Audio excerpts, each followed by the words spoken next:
Black Sheep digital awards 2025 favourite sports சேனல்ன்ற கேட்டகரியில் நம்ம கலர் கண்ணாடி கிரிக்கெட் நாமினேட் ஆயிருக்கு. இப்போ நாமினேட் ஆகிருக்கிற அந்த 6 சேனல்ல நம்மளோட சேனல் உங்களோட ஃபேவரட் ஸ்போர்ட்ஸ் சேனல் நினைச்சீங்க அப்படின்னா தயவு செய்து ஓட் பண்ணுங்க. ஒரு நாளுக்கு ஒரு ஃபோன் நம்பரை வச்சு நீங்க ஒரு ஓட் ரெஜிஸ்டர் பண்ணலாம். ஓட் பண்றதுக்கான லிங்க் டிஸ்கிரிப்ஷன்ல கொடுக்குறேன். With detail step by step procedure நீங்க எப்படி போகணும் என்ன பண்ணணும் அப்படிங்கறத. Thank you so much.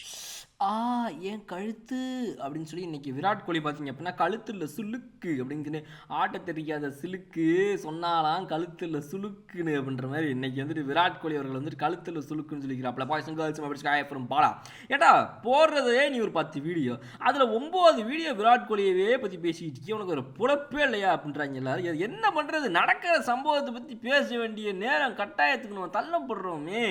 இப்போ ராஜா கோலி ரோஹித் சர்மா 2 பேர் வந்து எந்த அளவுக்கு வந்து இந்த ரஞ்சி டிராஃபி 2025 சீசனில் விளையாடுவாங்க அதை மட்டும் தயவுசெய்து சொல்லுங்கள் ப்ளீஸ் அப்படின்னு நிறைய பேர் கேட்டிருந்தாங்க. இப்போ வரப்போகிற 23ஆம் ஆரம்பிக்குங்க முதல் ரவுண்டு, என்ன சொல்கிறீங்க நீங்கள் அப்படின்னு சொல்லி கேட்டுக்கிட்டு இருக்கும்போது அதில் இன்றைக்கி விராட் கோலி ஆட மாட்டேன் அப்படின்ற மாதிரி வந்து இப்போ வெளியே வந்துட்டு தகவல் வந்துருச்சு.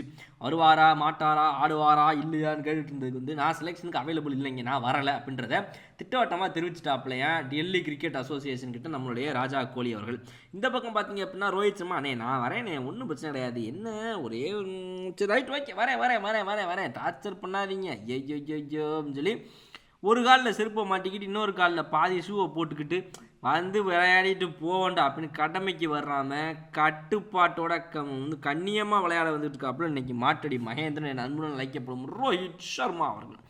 ஸோ இந்த விஷயத்தை பொறுத்த வரைக்கும் பார்த்தீங்கன்னா விராட் கோலி அவர்கள் என்ன சொல்கிறாங்க அப்படின்னா அவருக்கு ஒரு இன்ஜுரி ஏற்பட்டுருச்சுங்க, கழுத்தில் சுளுக்குங்க, அதனால் வந்து ஊசி போட்டிருக்காருங்க அப்படின்னு. ஐயோ நேற்று ராத்திரியா 8ஆம் தேதி போட்ட புரியல எனக்கு 8ஆம் தேதி போட்ட ஊசிக்கு இப்போ என்னங்க பிரச்சனைனா ஐயோ கழுத்தில் சுளுக்கு இவன் புரியுதா இல்லையா, அவன் நெக் ஸ்ப்ரெயின்னா என்னன்னு தெரியுமா தெரியாது அவங்களுக்கு, என்ன நீங்கள் பேசிட்டு இருக்கீங்க அப்படின்னு சொல்லி ராஜா கோலி அவர்களுக்கு வந்துட்டு கழுத்தில் சுளுக்கு பிடிச்சிருக்க காரணத்தினால இன்னைக்கு வந்து மேட்சை விளாட முடியாமல் போயிருச்சு அப்படின்ற மாதிரி விஷயங்கள்லாம் வந்து தகவல்களாக வந்து கொண்டிருக்கிறது ஒவ்வொரு பக்கமும். இன்னொரு பக்கம் நம்ம திரும்பி பார்த்தோம் அப்படின்னா நம்மளுடைய மாட்டடி மகேந்திரன் என அன்புடன் அழைக்கப்படும் ரோஹித் சர்மா அவர்கள் வந்துட்டு நான் வந்து 8ஆம் தேதி இப்போ ஊசி போட்டேன், இன்ன வரைக்கும் எனக்கு முடியலன்னு சொல்ல மாட்டேனே, நான் வந்துடுறேன், ஐ எம் த கமிங் அப்படின்ற மாதிரி இன்றைக்கி வந்து அவர் வந்து நான் வர்றேன் அப்படிங்கிறத அனௌன்ஸ்மெண்ட்டாக போட்டுக்கிறாப்புல. எஸ் ஐ எம் கமிங், நான் வந்துட்டு ரஞ்சி டிராஃபி மேட்ச்களை விளையாடுவதற்காக வந்து கொண்டிருக்கிறேன், மக்களே வெயிட் பண்ணி இருங்கள், எனக்காக காத்து கொண்டிருக்க வேண்டாம், நீங்கள் ரசம் சாதம் வீட்டில் இருந்தால் சாப்பிட்டு முடித்து விட்டு பிறகு வெயிட் செய்யுங்கள், நானும் வருகிறேன் அப்படின்றாப்பல். புரியல எனக்கு அப்படின்னே, ஆனால் இருங்கள் அவர் ஃப்ளோவில் போயிட்டு ஏன் டிஸ்டர்ப் பண்ணுறீங்க நீங்கள் அப்படின்ற மாதிரி இன்றைக்கி வந்துட்டு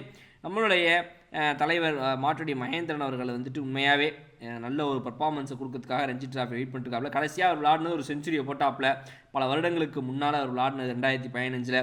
அதுக்கப்புறம் பார்த்திங்க அப்படின்னா இன்றைக்கி வந்துட்டு மாசுதான் அப்படின்ற மாதிரி வந்து மாஸ் காட்டுறதுக்காக தயார் நிலைமையில் உள்ள நம்முடைய மாட்டடி மகேந்திரன் அன்புடன் அழைக்கப்படும் ரோஹித் சர்மா அவர்களுக்கு மனமார்ந்த நெஞ்சார்ந்த நன்றிகளும் வாழ்த்துக்களையும் கூறிக்கொண்டு விராட் கோலிக்கு கழுத்து சுருக்கணும் என்ன தெரியுமா, ஸ்ப்ரெயின் என்ன தெரியுமா, ஸ்ப்ரெயின்னா அது வந்து ஒரு கொடிய இது புரியல எனக்கு, இல்லை ஒரு ஸ்ப்ரெயின்னா ஒரு இதுன்னு சொல்கிறேன் நான்.